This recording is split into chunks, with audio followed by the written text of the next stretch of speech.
Hi, everyone. This is Dr. Victoria Nalule, and here with me are 4 exciting experts from Africa and Latin America, including Dr. Franca. We have Dr. Victor. We have Ivy, who's a PhD candidate at the Center for Energy, Petroleum, Mineral and Policy, and we also have Thomas from the University of Columbia. So in today's discussion, we want to discuss the practical ways of reducing emissions in Africa and Latin America, but taking into consideration the challenges we have in the energy sector and asking ourselves a question: how can we sustainably utilize all the energy resources we have to tackle the various energy challenges we face in our countries? I note we have experts from Ghana, we have experts from Nigeria, myself, I'm from Uganda, we have experts from Brazil, and we have experts from Colombia. So this is a very exciting event because in these upcoming webinars, we want to try to discuss the challenges Africans and Latin Americans face and find ways, because at the end of the day, if you have common challenges, that means you can use common solutions to tackle those challenges. So before we start, I would like our panelists to introduce themselves, and we shall start with Dr. Franca, and then afterwards, Dr. Victor will introduce himself, then Ivy and Thomas. So Franca, would you like to introduce yourself? All right. Thank you. Good afternoon, ladies and gentlemen. My name is Dr. Francisca Pusiapia, currently the acting head of department for public law, the University of Professional Studies Law School. My research interests energy, mining, sustainable development, and competition law. Thank you. All right, thank you very much for the introduction. Victor, would you like to introduce yourself? Hi, everyone. Hi, Dr. Victoria. Hi to all the panelists. My name is Victor Ventura. I hold a PhD from the University of Hamburg. I've worked as the head of legal office of a state-level environmental organization agency in Brazil, in the northeast of Brazil. And recently I have shifted towards a law firm, and I'm dealing a lot with environmental law and energy law in Humberto Bezerra Advogados, law firm LLP, in João Pessoa, the northeast of Brazil. It's a pleasure to be with you all here today and to discuss those topics, to bond with our colleagues from Africa. Thank you. Thank you very much, Victor, for the introduction. Ivy, would you like to introduce yourself? Hello, everyone. My name is Ivie Ehamo. I'm from Nigeria. I'm a PhD student at the University of Dundee, the Center for Energy, Petroleum, Mineral Law and Policy. My thesis is focusing on electricity law and regulation and how investments in power markets across sub-Saharan Africa can be scaled up from a legal and regulatory perspective. Thank you very much. All right, thank you very much, Evie. I see Thomas hasn't yet joined us, but he will join us later and he'll be able to introduce himself. So without wasting any time, I would like Dr. Franca to start off the discussion with her presentation. Okay. Thank you very much, Dr. Victoria. Since our theme for this wonderful webinar focuses on practical ways of reducing emission in Africa and Latin America, I would be focusing on reducing emissions in the Ghanaian energy sector. So the focus or the direction of my presentation, I'll start with a brief introduction of Ghana, and then I would move on to the sources of emissions in Ghana, institutions with a mandate to reduce emissions, and then emission in the energy sector of Ghana. And then, of course, the practical emissions reduction measures, which is the focus of our presentations, our discussions today. And then I'll conclude. So just a sort of introduction for avoidance of doubt. And for those who have no idea where to find Ghana, Ghana is beautifully located within the Western Africa. We are well endowed with a lot of resources, and our population is approximately 30 million people, less than others. All right. Where do we get our emissions from, or the sources of our emissions in Ghana? If you carefully doing a comparative analysis of where we're coming from and where we are right now, somewhere in 2000, our sources of emission in Ghana mainly came from energy, which contributed around 21.86%. And then we have the 1.32 coming from industrial processes and product use. And then the main producer of emissions in Ghana around 2000, it was mainly from culture, forestry, and other land use. And then obviously waste contributed only 5.4. But what is the current situation? The current situation, based on the information I gathered from the National Greenhouse Gas Inventory to the United Nations by the Environmental Protection Agency, the most current one is the 2016.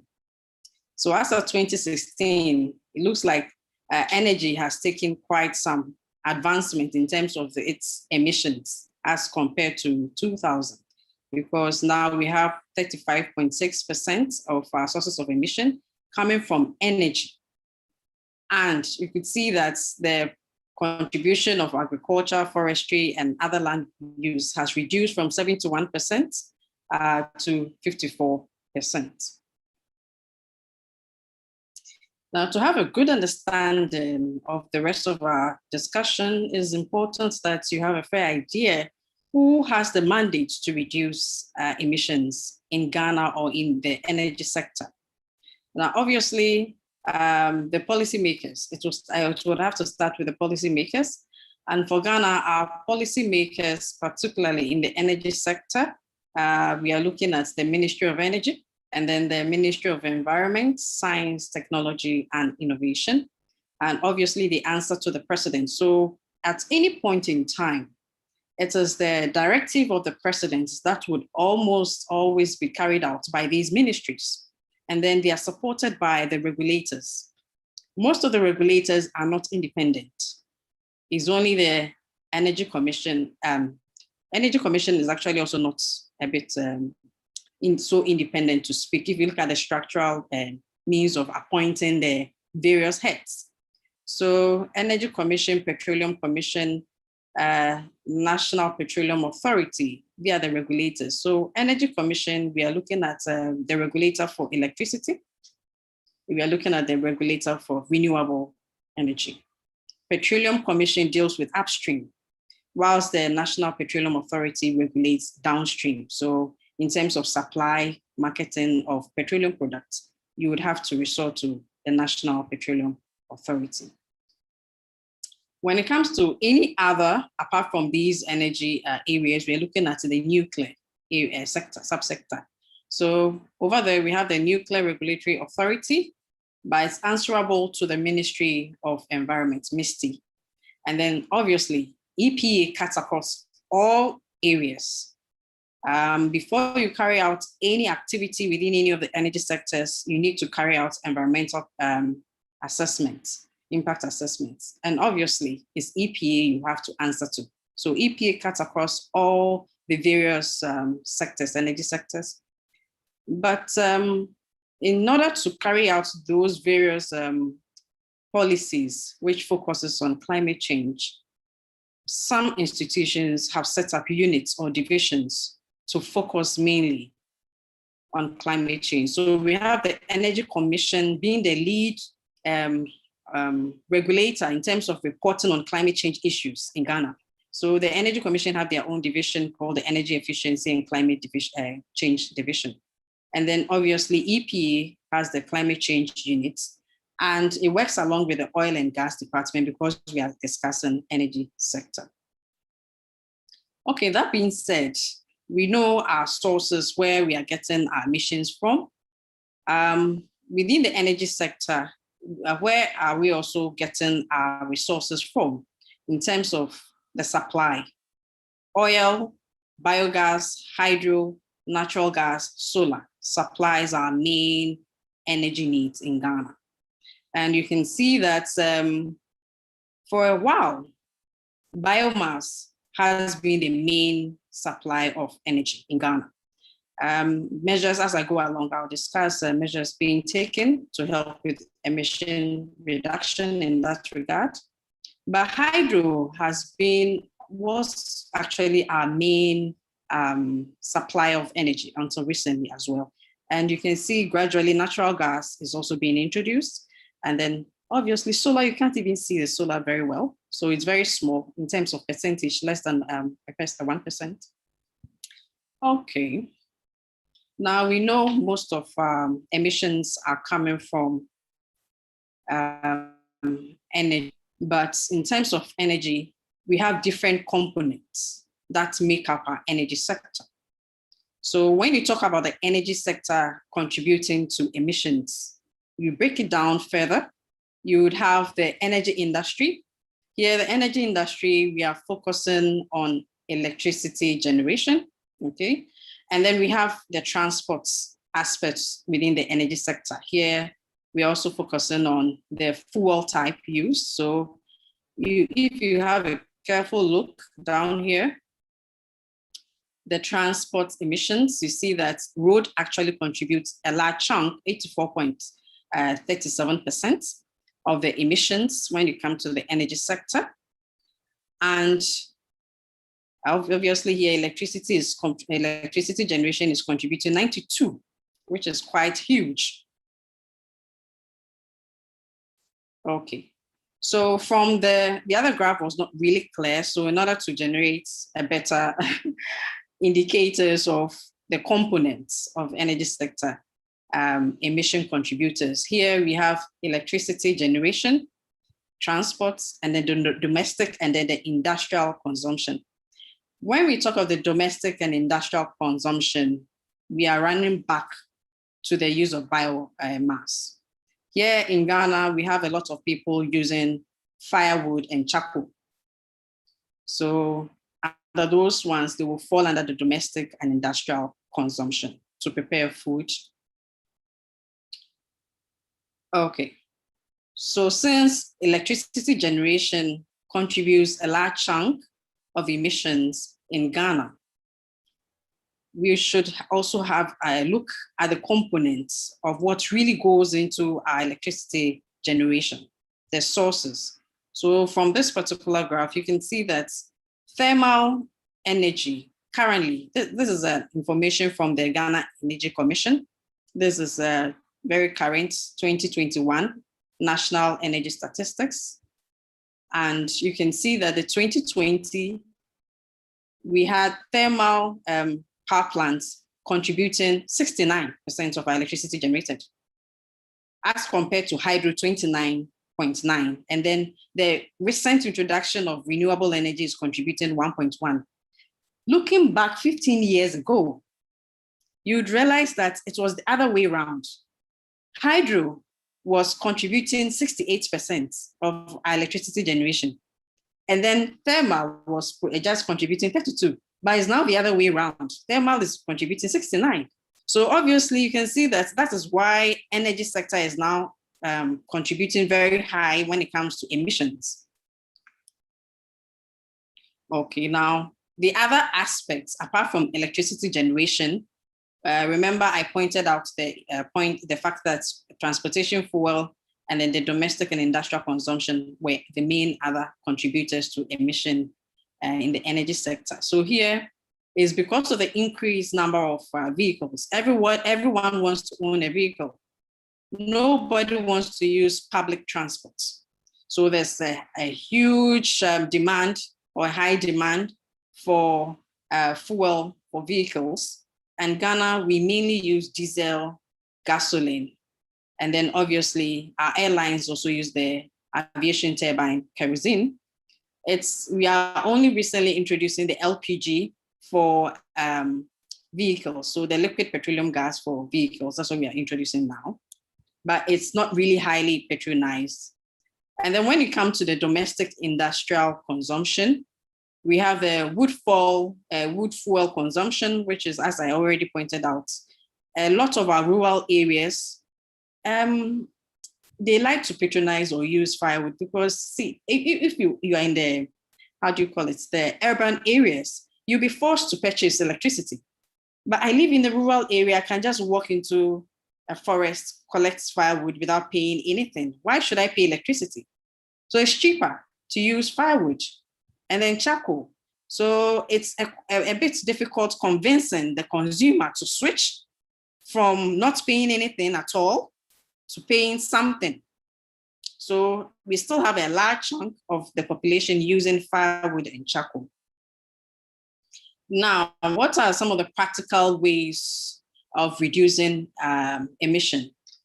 I'm not suggesting possible ways because we are here to exchange ideas as to what has worked or what is working now so that we can all learn from each other. So these measures are measures that actually have been implemented by EPA, by Energy Commission, by the ministries, Ministry of Energy and MISTI as well. So here, when you take the first strategy, which is being advocated by the Ghana government, is increasing the contribution of renewable energy. That's the first strategy. And all these are, you can find all this information in the National Climate Change Adaptation Strategy, the Ghana National Climate Change Policies. And they are all coming up because obviously Ghana is a signatory to the United Nations Framework Convention for Climate Change. And we also ratified the Paris Agreement. So all these measures are geared towards that. So the first one, or the first practical one measure, is to increase our take in renewable energy. So renewable energy, we are talking about hydro, biomass, wind, and solar. Those are the four main areas we are focusing on. Remember, I said a lot of Ghanaians use biomass. So the only way out is to get the use of the production or the use of biomass in a more cleaner way. Because as I said, people are not in the, they can't be convinced to pay for something which they could have used freely. So the first one is decentralizing off-grid alternatives, okay? So solar PVs are being advocated for. If you move to most of our rural areas, that is what is being currently being installed by the Ministry of Energy with assistance of the Energy Commission. And then they're also trying to set up a lot of small and medium-scale hydropower projects. So currently they are working on the Black Volta, which is almost completed.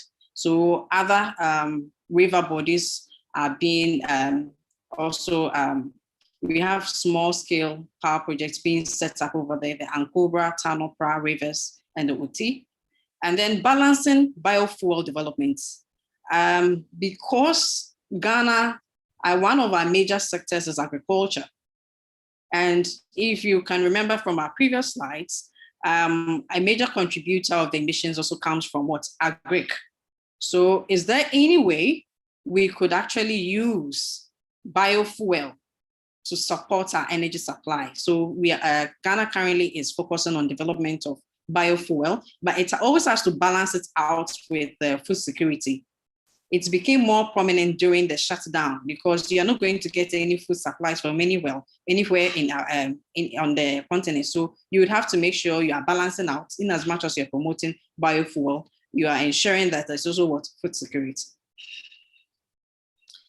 Now, incentives are also being provided so that in terms of those in the construction business, if you are putting up buildings, you also install a lot of renewable energy gadgets like the PV, solar photovoltaic. So at a point, Energy Commission was given a lot of tax rebates in terms of if you purchase or you install solar panels. Okay, continuing, the second measure for reducing emissions within the energy sector. Again, we are still continuing with the, sorry, okay. I think I went back, okay, with the renewable energy. To back it up, we have the Renewable Energy Act of 2011. Now, the Renewable Energy Act is such that in terms of generation of electricity, all generators or those who do the transmission, as in the supply, transmission and distribution, you are required to buy a percentage of your energy from those who use or utilize the renewable energy resources. If you fail to do so, you would have to pay a penalty. So it is, in a way, it's forcing the transmitters and distributors to purchase and promote electricity generated from what? Renewable energy resources. And remember the fact that the use of thermal energy power plants has increased adversely. So now we want to reduce our intake or the production of electricity from the power plants. Even at some point, we had the government puts a stop to the granting of licenses for installations or construction of thermal power plants. But the main reason is that we want to support a lot of people patronizing renewable energy in terms of electricity generation. And then there's also the need to have a lot of gender sensitization. That is one major measure you can have if you want to reduce emissions in the energy sector. Why is that? It's very simple. When it comes to cooking or the use of energy for cooking, which forms the large chunk of the consumption of energy here in Ghana, women decide what sort of energy they're going to use. So it's only when you can convince the woman that can you resort to a more cleaner use of what energy, that you would have some constructive reduction in terms of your emissions when it comes to energy. So there's a lot of sensitization when it comes to the use, using gender advocacy to reduce emissions. And obviously, aside all these, we are still having a second thought. Should we be using nuclear energy resources? Yes, Ghana has been considering that for a while. So the Nuclear Regulatory Authority, along with the Ghana Atomic Energy Commission, they are exploring that angle to supplement our energy needs. And obviously, there has to be some transparency.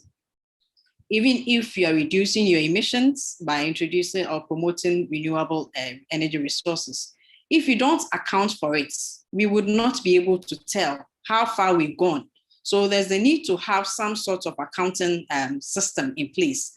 So Ghana, currently, we have the National Inventory Report, and we also have the Climate Ambitious Reporting Program, which is based on the monitoring and verification system, and reporting verification system. So in a way, we're able to track where we are going wrong, and so that if we have to go back to the drawing board, we do so. And it's been in place since 2013. And the other thing we can also do to reduce emissions. Dr. Frank, I have like 2 minutes to run. Thank you. And the other means of also reducing the emission is also promoting efficiency in terms of our usage.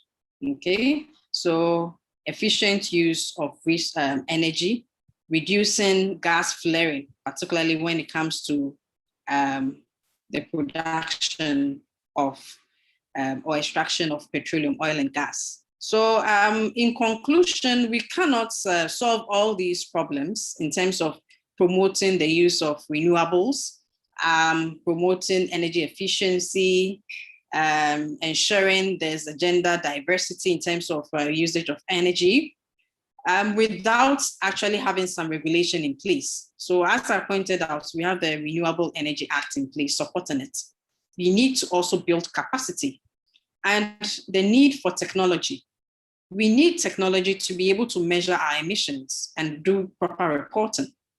And financing, most of the energy sector, if you don't finance it, you would have a generator saying, an electricity generator saying, if I do go into production using renewables, I may run at a loss. You need to support me financially.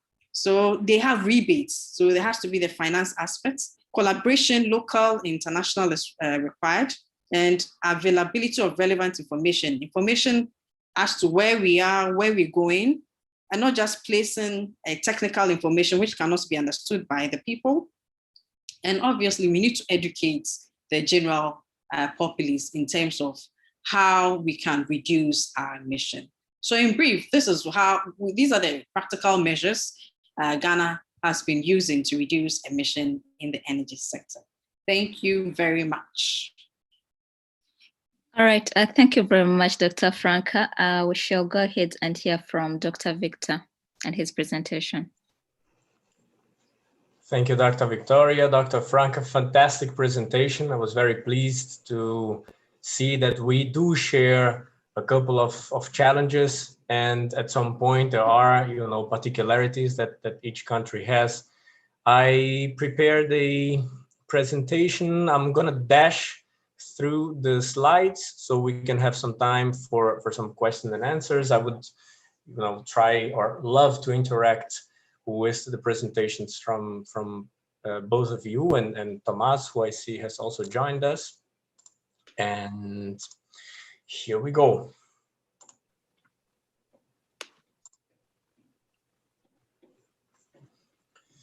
So, practical ways of reducing emissions. I should say in advance that I will focus my presentation on the power of renewable energies to reduce emissions and how it has been going in Brazil, what were the practical measures to stimulate that specific branch and to reduce emissions coming from the energy sector.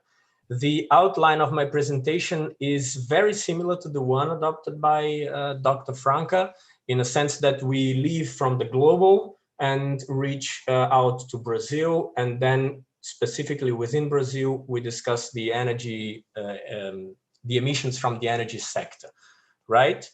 So globally considering, and I know we are all pretty much on the same page about this, but the world emissions, when it comes to the energy sector, they answer for a strong share of the emissions. So the activities that generate the most energy emissions, they include road transportation, which was also a strong pattern in the Ghanaian emissions, as seen by Dr. Franca. We have residential buildings also being responsible for a lot of the emissions, cooling down and heating up residences around the world. And then we have commercial buildings as well. So altogether, they answer for a strong share of the greenhouse gas emissions worldwide. When it comes to Brazil particularly, it's the sixth country in greenhouse gas emissions. It was the sixth country in 2019. So the country answered for 3.2% of global net emissions. That's a lot. And we need to consider that the economy in Brazil since 2015 has been struggling. So we've been on a recession, we could say, so negative GPD indexes.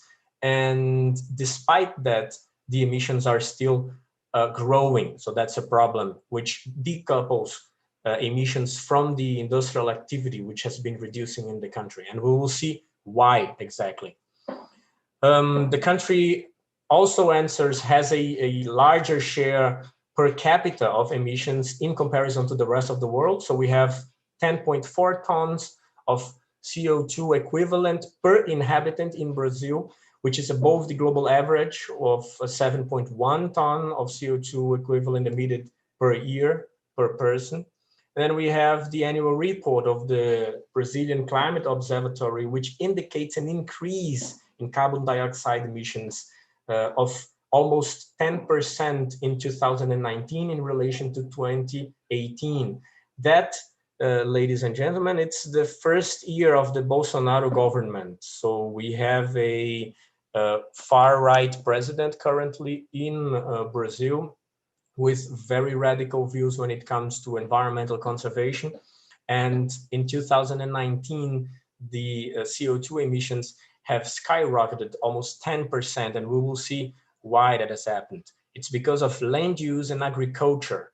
So deforestation and wrong land use has answered or responds for 72% of Brazil's greenhouse gas emissions.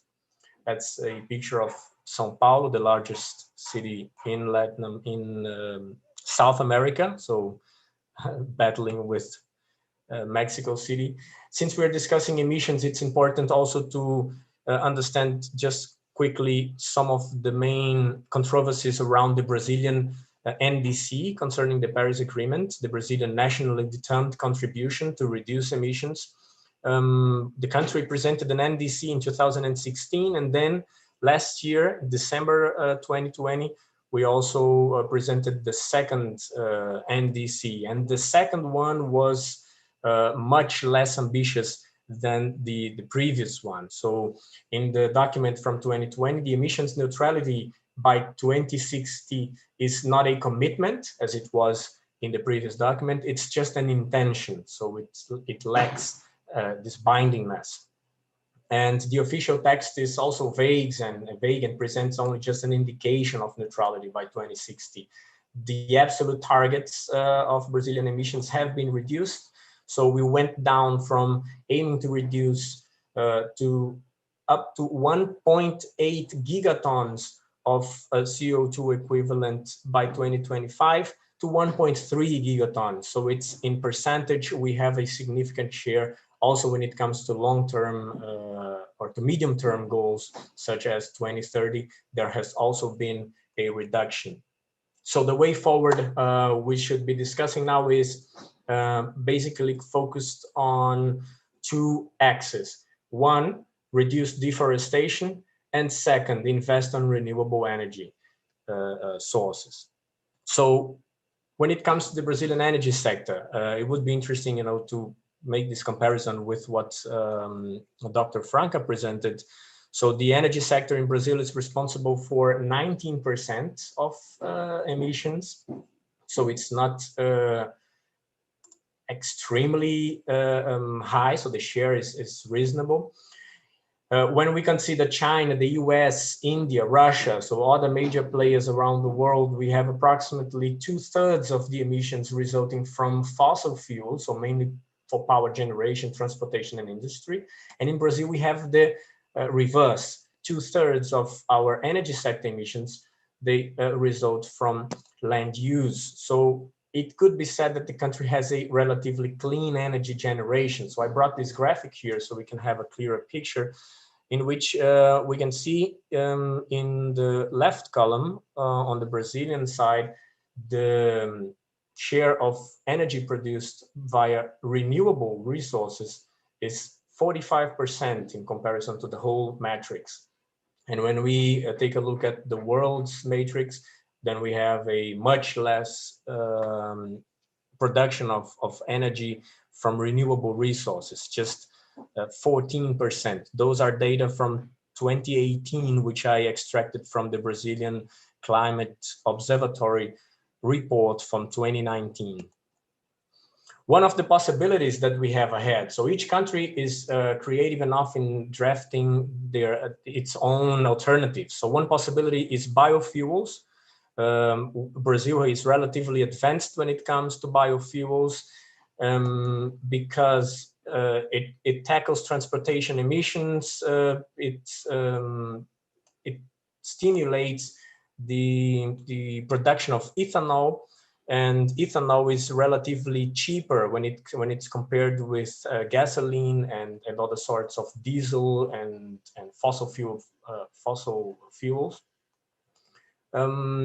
Biodiesel in Brazil has had an increasing share in a mandatory mixture of petroleum diesel, which is determined nationally by the petroleum agency, the National Petroleum Agency. So our agency, funny interesting fact, is named as National Petroleum, Gas and Biofuel Agency. So it has this tiny little share of biofuel concerns in the agency, in a sense that there are national programs in place which oblige the petroleum companies to mix part of their fossil fuels with biofuels in a very small percentage, but which is still helpful for the environment.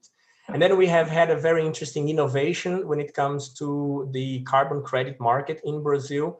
In 2016 to 2017, Brazil has adopted its national policy on biofuels, and it created decarbonization credits that can be emitted by the Brazilian stocks market in the city of São Paulo, in a sense that countryside biofuel producers, they will be able to emit this sort of decarbonization credits, which have a value. It's different from the traditional Kyoto Protocol mechanism of clean development. So the usual traditional carbon credit mechanism, we can say it has failed. So Brazil is now focusing a whole lot on biofuels and instituting these decarbonization credits. And then we come to the main focus of the presentation, which is renewable energy. Brazil is a massive country, has a territory of over 8.5 million square kilometers. It's land territory. We have then over 4.5 million square kilometers of maritime spaces. We have massive hydroelectric and wind solar potential. The country is unabashed by natural disasters or catastrophes. Since 2005, we've experienced a 875% growth in the non-hydro renewable matrix. So solar and wind in particular. Solar and wind answer nowadays are the second largest source of energy in the country behind hydroelectric plants. And here we have a matrix of the Brazilian electric system, and we can see that hydraulically generated electricity answers for almost 65% of the country's energy demands. Then we have biomass, 8.4%, and together solar and wind energy answer for 9.6%, which is a considerable amount. It's even greater than natural gas. Then we have petroleum derivatives, and with just over 2%, and nuclear energy also 2.5%. So it's a relatively sustainable matrix, but then we need to ask ourselves, how can we reduce emissions even more? So how can we increase that trend? And the answer to that question, in my view, is wind energy. So after China and the US, Brazil is already the third largest market for wind onshore market, ahead of Norway and Germany. We have the some data from the Global Wind Energy Council estimate that the implementation of 6,000 gigawatts of wind energy by 2050 would mitigate 6.3 gigatons of carbon dioxide emissions annually. That's a hell lot of greenhouse gas emissions. Already in 2019, wind power has helped reduce CO2 emissions in over 1.1 billion tons per year. And because of all that scenario, some papers that I've come across, they mention a lot the need for not just a Green New Deal, but a Blue New Deal, a New Deal which focuses a lot on extracting or getting energy from the oceans and not just from onshore sources. Here we have a quick graphic on how the wind power installations market is expected to grow. So we have a quick decrease in 2022 because of the pandemic, but then 2023, 24, 25, there is a quick recovery with offshore power wind power installations playing a bigger role in the whole scenario. In Brazil, the expectations for the offshore are immense because we don't have the harsh and challenging conditions that North Seas have, such as those around the UK.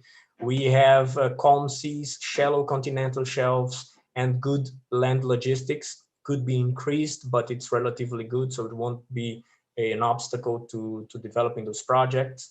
In a sense that whoever does it in Norway will certainly do it in the northeast of Brazil. It's the greatest, it's the best region for wind generation. It's just a pity that I didn't have the idea of Dr. Franca to bring a map of the country to show specifically where the northeast of Brazil is at, but we are very much close to the Africa west side, in a sense that my city is closer to the African continent than it is to cities in the south of Brazil or to the Amazon forest.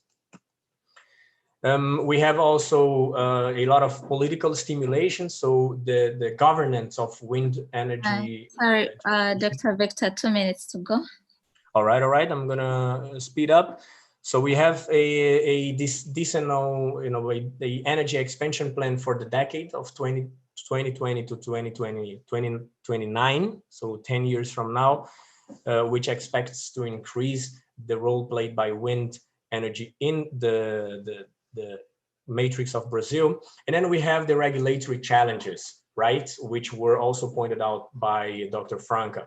I pointed out a tripod of challenges, which resume a lot of the other situations. We have regulatory issues. So it is necessary to conciliate environmental conservation with stability and predictability of these contracts, so that we can attract investment to this particular field, knowing that it will have a environmental impact, but it will have a social, massive positive influence in the country, in the country's emissions and life quality.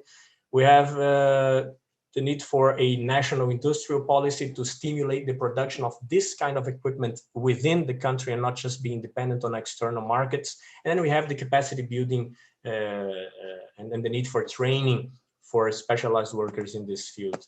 Other regulatory issues have to do with the legal certainty of contracts when it comes to the offshore wind exploration scenarios. So nowadays, it's still not very clear for investors how to get ownership of the areas at sea. And there is this project in the Senate, Bill 576 of 2021, which aims to clear that instability, that vacuum, regulatory vacuum.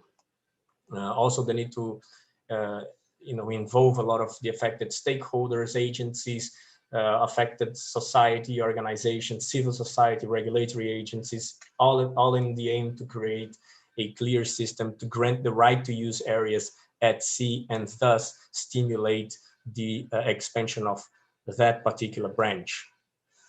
With that in mind, I appreciate once again the time and your attention, and would be delighted to interact and dialogue more on this topic. Those are my contact details. Would be also glad if you could write down so we could keep in touch and find some convergence points from this session onwards. Thank you very much. Thank you very much, Dr. Victor, for the excellent presentation. Now I see we are left with a few minutes, so I will invite Evie to make her presentation, and then afterwards we shall hear from Thomas. But in the meantime, if you have questions, please use the Q&A to ask your questions, and also share the link, the YouTube link, with all your contacts.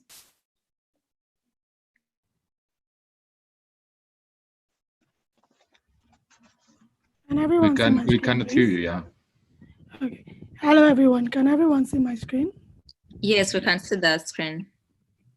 Okay, so I'm just going to go straight, considering that we have some time constraints. My name is Evie Ehamo. I'm a PhD student at the University of Dundee, as I earlier indicated. So I'm going to be looking at how the steps Nigeria has taken to reduce its emissions, and how it's taken, and the initiatives it has put forward to meet the global emission requirements.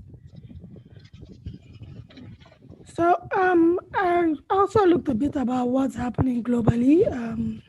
The energy sector has, the IEA projected, is responsible for about 90% of the total global CO2 emissions. And they recently released a report, their Net Zero 2050 roadmap, which captures most of these facts.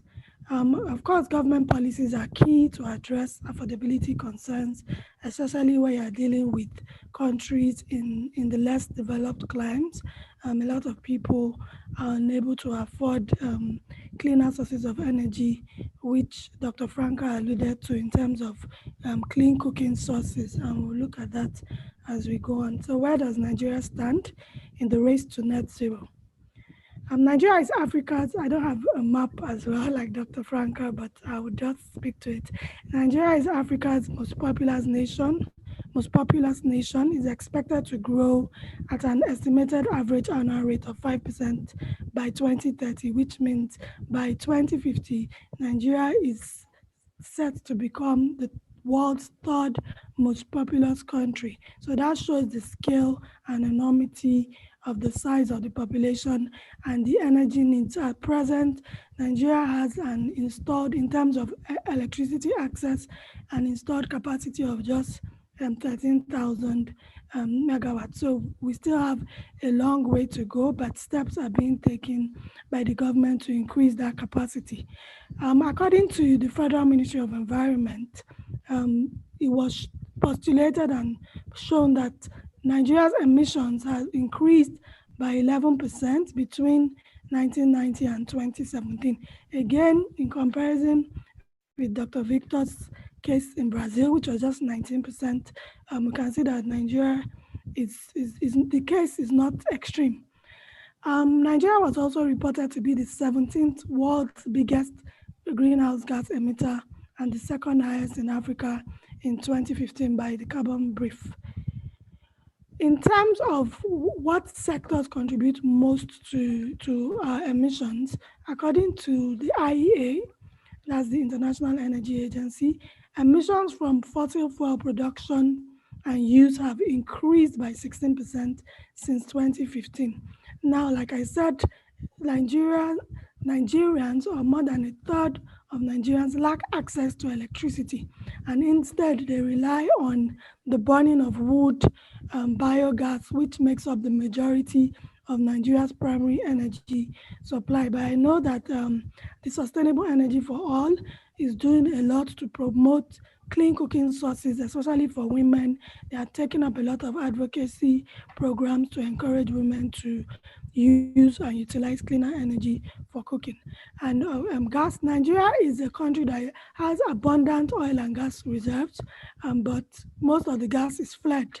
And the government has put in place several initiatives to tackle this dilemma as it stands, and we'll see where they are with that. So Nigeria as a country needs to scale up action to align with the Paris Agreement, which it is also a party to.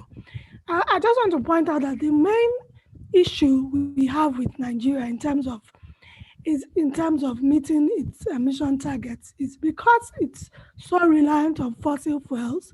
Achieving a balance is somewhat difficult. So you have one side of the political divide pushing for more fossil fuel investment, and you have another side pushing for cleaner energy investment. And we'll see how far that has gone. In terms of what sectors contribute most, the transport sector comprises 61%, is the largest contributor, followed by energy-related sectors and industries at 13 and 12% respectively. Nigeria's greenhouse gas emissions from the energy sector alone was 104.27 metric tons of CO2 in 2018, which was an increase of 271.6% from its 1990 levels. So we can see that a lot needs to be done. So what measures have Nigeria taken in terms of reducing their emissions? Of course, we've ratified the Paris Agreement, but ratification alone is not sufficient. You actually have to meet the terms of those agreements. So Nigeria has pledged to reduce its greenhouse gas emissions by 20% in 2030, and this pledge is scaled to rise up to 45%, but on the condition of getting international support from international aid. And then to achieve its NDC, its nationally determined contribution, the proposed reduction of emission, Nigeria has stated that it's going to ramp up the rollout of solar energy production, improve energy efficiency, and end gas flaring. In terms of renewables, so I'm just going to go through some of these energy sources to see how far Nigeria has gone. I'll run through it because of time. So in 2018, around 18% of Nigeria's electricity came from hydropower, which is the largest source of low carbon energy in Nigeria's power mix. And then Nigeria also pledged to work towards installing 13,000 megawatts of solar power. That's in addition to its installed capacity on the grid. So what has the government done so far in terms of meeting those pledges? In 2020, the federal government began implementing what is called the Solar Power Nigeria initiative to deploy 5 million solar home systems to 5 million households by 2023. And this initiative is spearheaded by the Rural Electrification Agency, and they have been doing a lot and taking a lot of strides to meet this target. So I can say that they are on course, and more information can be found on their website. It's the Rural Electrification Agency of Nigeria. Now, through its electrification project, Nigeria has deployed through REA 497 kilowatts of energy through mini grids and 71,737 kilowatts through solar home system as at date. So we can see that progress is being made. In terms of electric vehicles, this is a really touchy subject for Nigeria because, like I said, there's a divide that is very keen on promoting fossil fuels, and there's also the divide that wants to promote cleaner energy sources. So electric vehicles as it stands we haven't really deployed the use of electric vehicles in Nigeria because there is no existing policy and regulatory framework. However, the private sector has been developing business models around EVs just to test the market readiness. I think what they're trying to do is push it as hard as they can, and then the government will sort of buy in eventually. Hopefully, we'll see that happening sometime in future. But the state governments as well have started taking strides to promote EV. Like in a state called Ebonyi State, the government has created their own electric tricycles for the purpose of empowering women in the state. So the women buy these, they're given a loan to buy these tricycles, and then they get to pay back the government over a period of time as a way of empowering them. So like I said, we hope the federal government will buy in to the EV business model in the near future. In terms of gas flaring, the government put forward a gas flare commercialization program in 2016, but it is yet to be implemented. And as it stands, the initiative has not been implemented. But again, because the Minister of State for Energy and Petroleum is very keen on what he calls the decade of gas, we're hoping to see the practice of gas flaring at least come to a lower scale over time. For biomass, again, Nigeria was responsible in 2018 for Sorry, Evie, could you please try to summarize? Okay, I'll just speak to the initiatives.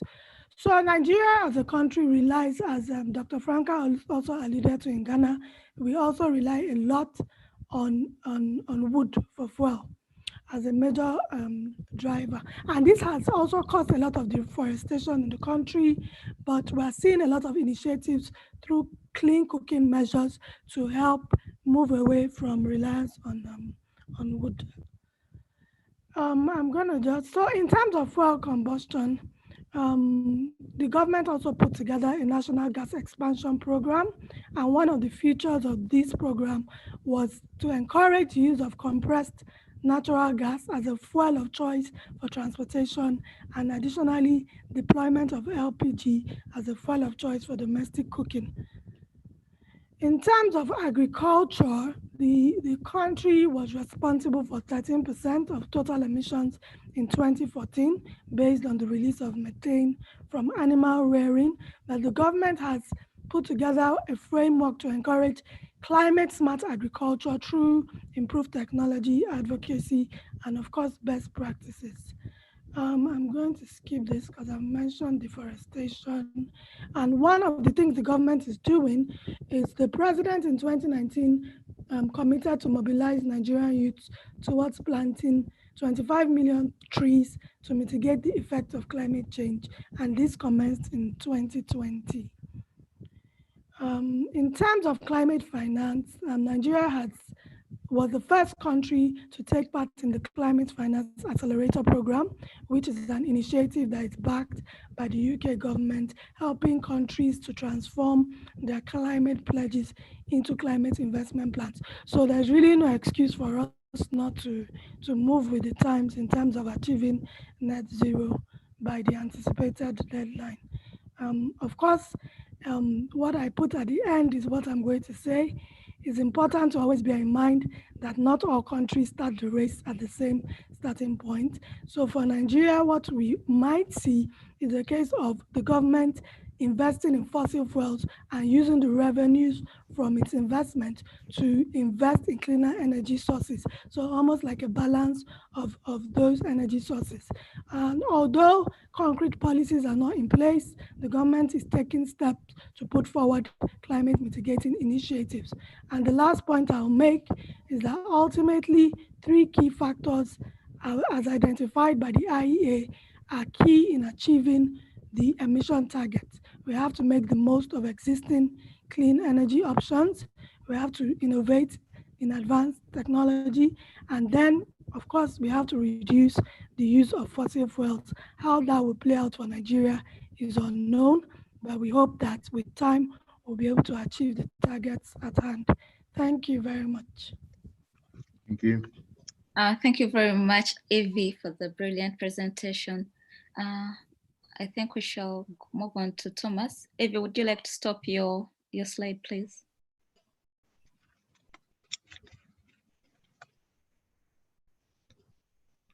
Hello, everyone. Hello, Victoria. Hello, Victor. It's been a while since I didn't see you. Hello, Franca. Hello, Ivy. Sorry for being late. I had like a dog emergency. My dog is a little bit ill, so I had to take her out. And also she has like 7 newborn puppies. So it's been like a hard dog father work here. I'm a Colombian lawyer and academic. My main focus is energy law, environmental law, oil and gas law, and very recently investment arbitration. I have published a couple of books in Colombia, which I have like here one, which is a new one about equity and reparation in investment arbitration.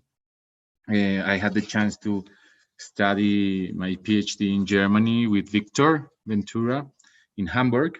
We spent like 4 years working together side by side and sharing panels. The last panel that we shared was here in Colombia at my university, Universidad Externado de Colombia, where I am professor.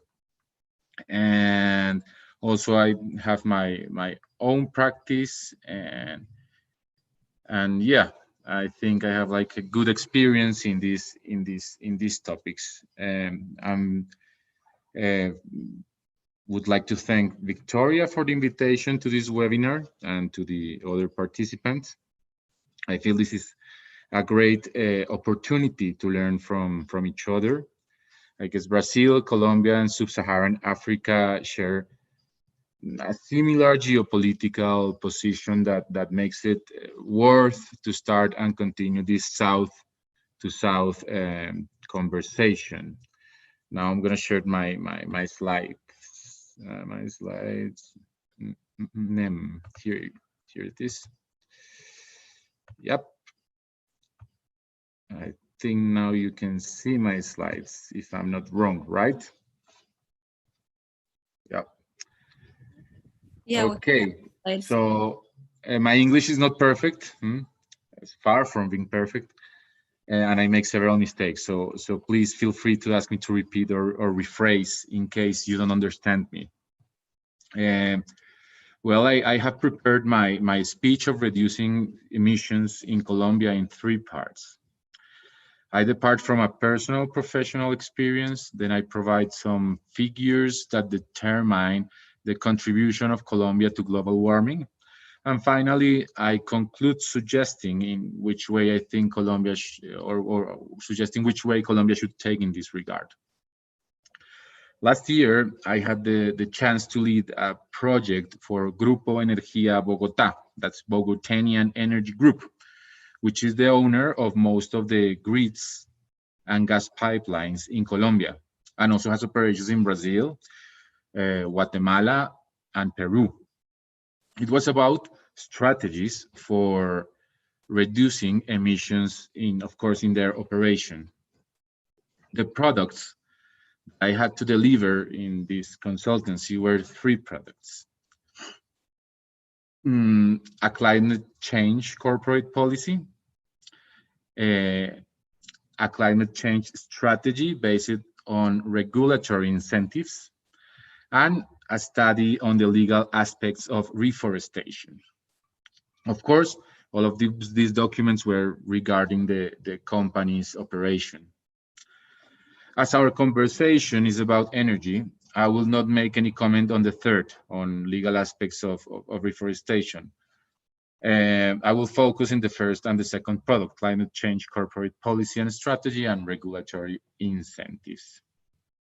The purpose of sharing this experience is making a point.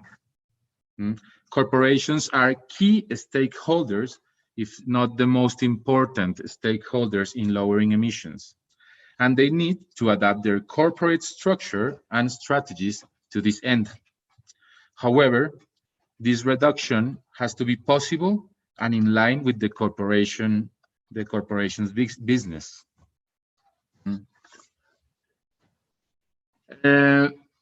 So sorry, I'm going forward and back, but I'm sorry about that.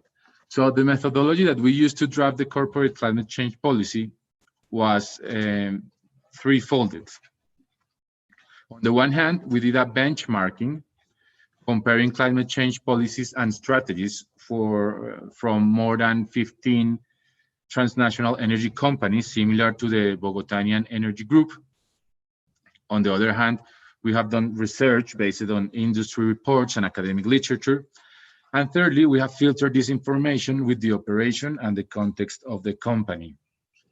As a result, the draft of the climate change policy contained 12 very well structured resolutions that comprehended the following topics: expected year for company 0, incorporation of good practices of the energy industry regarding climate change, generation of renewable energies, electrification and gasification of the system, energy storage, necessity of adaptation and digitalization of grids, development of green hydrogen, implementation of research and development in innovation programs, transfer of knowledge, early detection of risk related to climate change in the operation, management of final destination of waste that could affect the climate, the polluter should pay principle, the precautionary principle, some guidance about cooperation programs regarding emissions,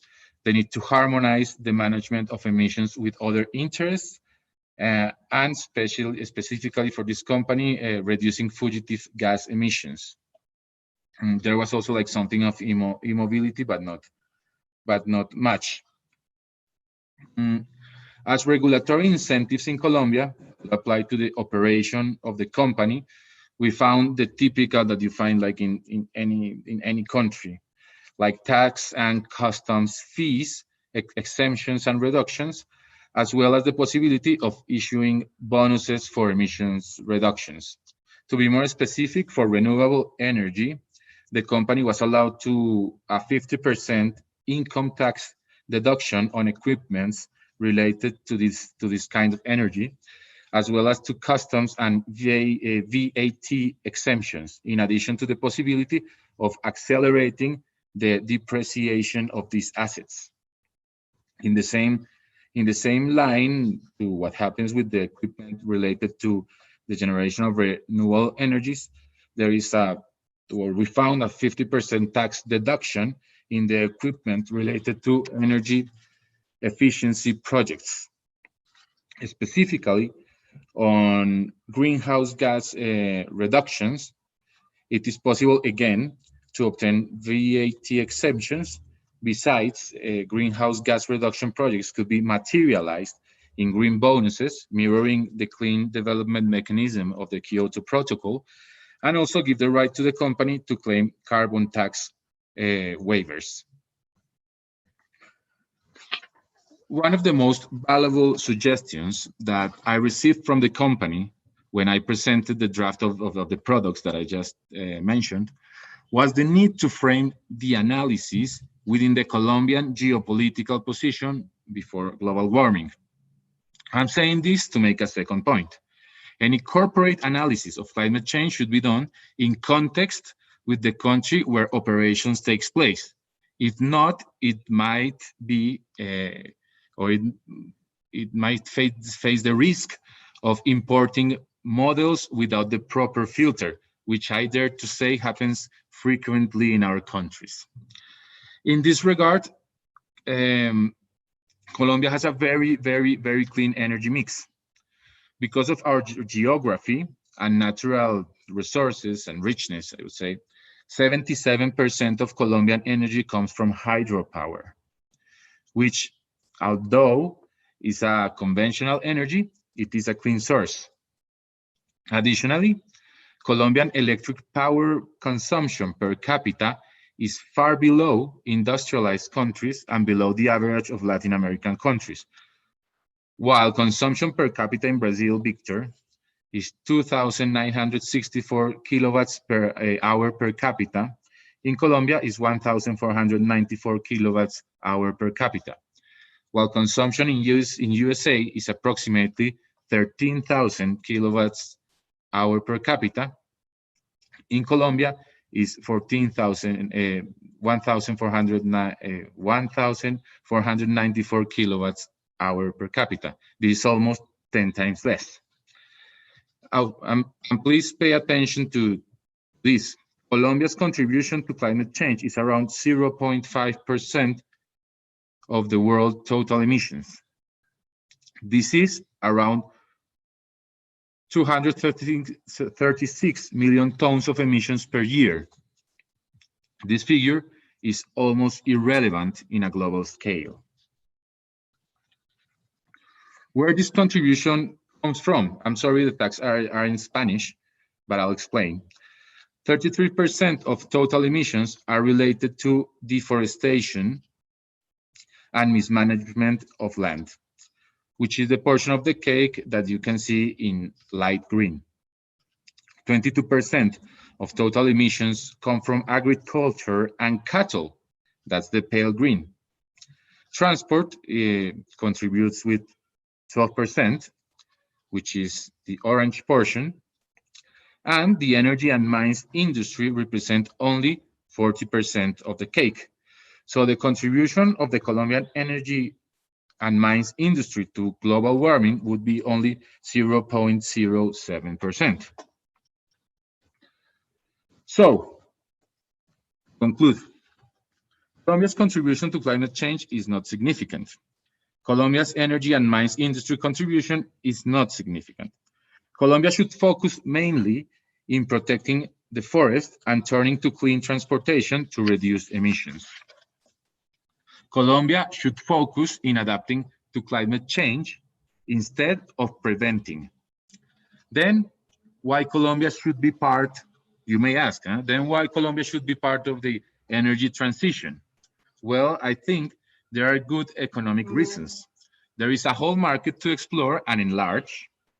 Besides, the reliability of the energy system might be enriched by adopting renewable energies and innovative ways of achieving energy efficiency. Regarding the question that Victoria posed, how can we sustainably utilize all the available energy resources in the Colombian context? My answer would be that Colombia should continue developing conventional sources of energy, which are crucial to the country's social and economic development, without any other limitation besides the good practices of the industry.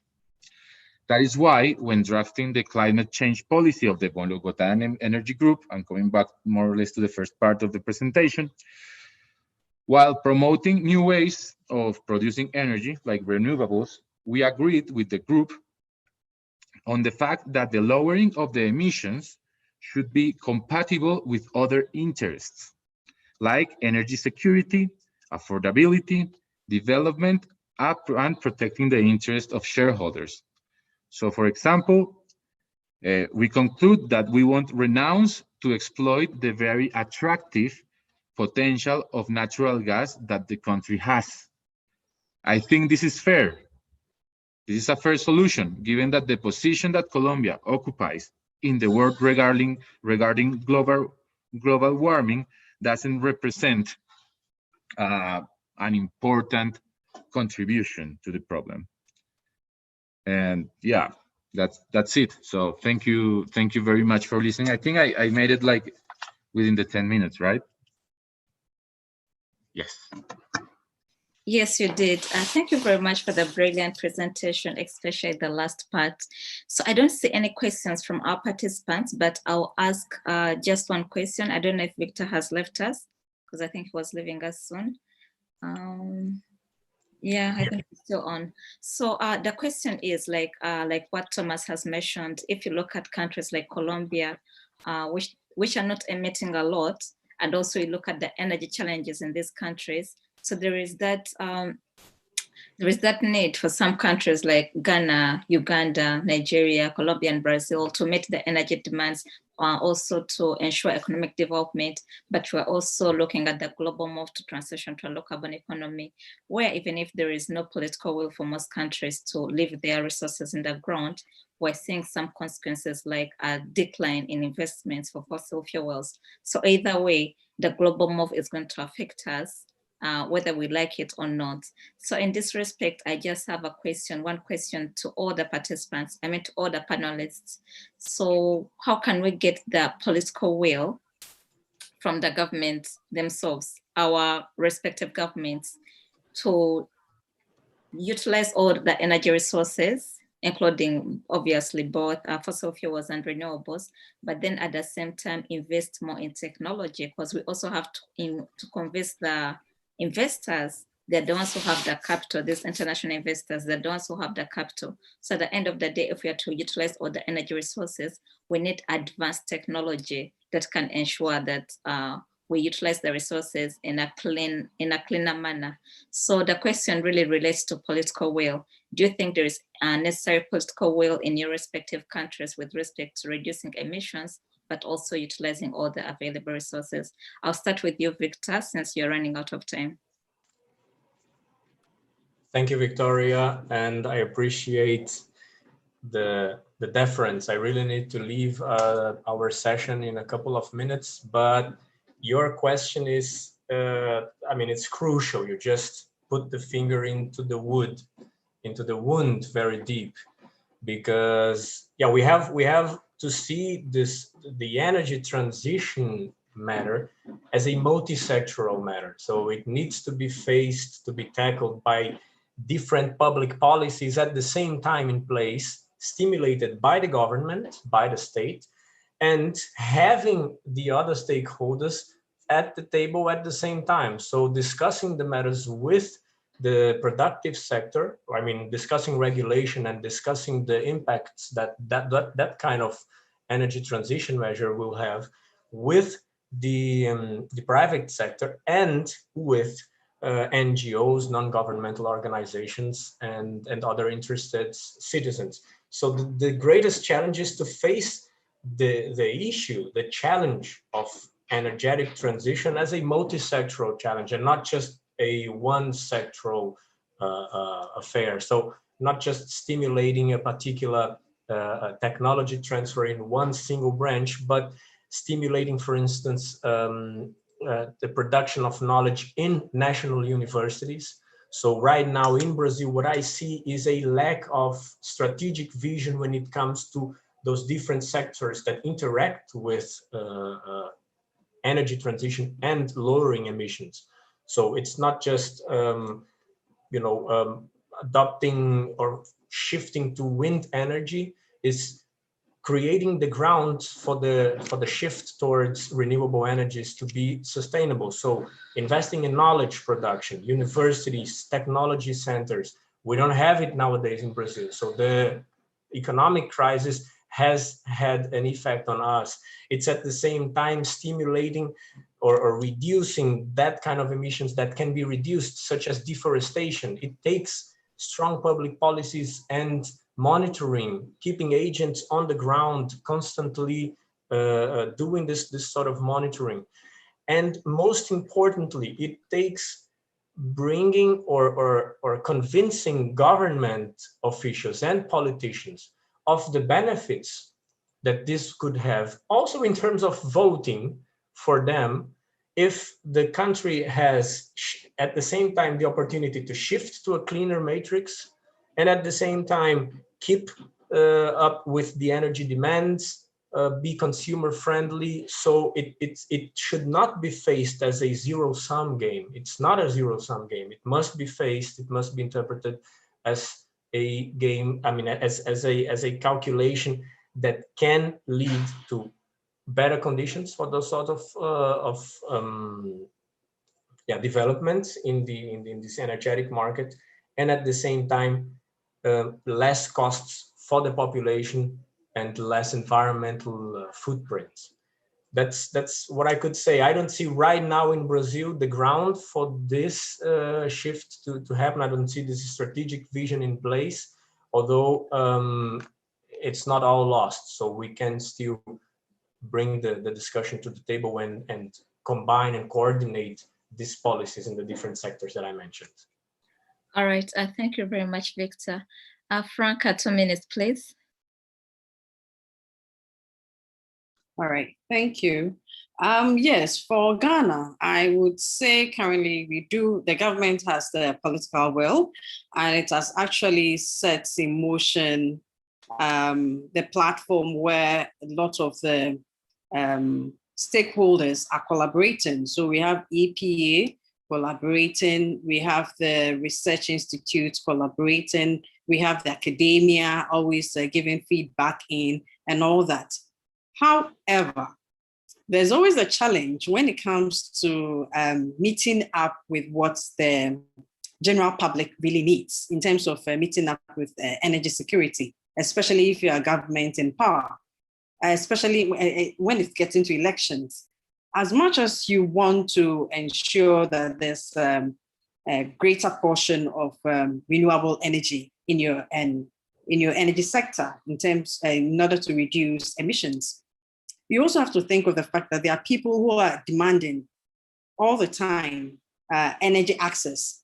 So in your steps to ensure a reduction in emission, you also have to meet their demands. So there's always the balancing efforts that you have to make all the time. So especially when it comes to elections, you may not have a lot of political, right now we have it, but you may not have a lot of political will geared towards the usage of renewables, because you want to meet up with the increasing demand of the people if you want to be in power. Otherwise, they're going to vote you out. There's constant power outage. Who is going to vote for you to be there if your focus is you are trying to reduce emission by patronizing renewables? It's not going to work.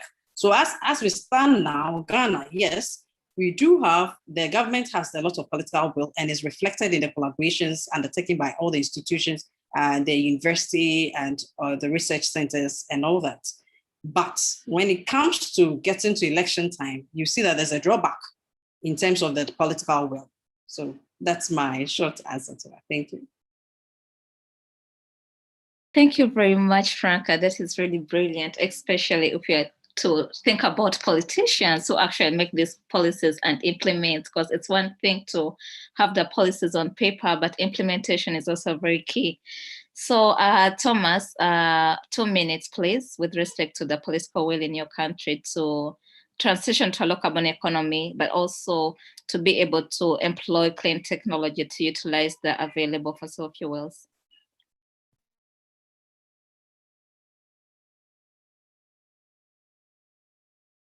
Say again, Victoria, I didn't understand the last part. So if you could please repeat.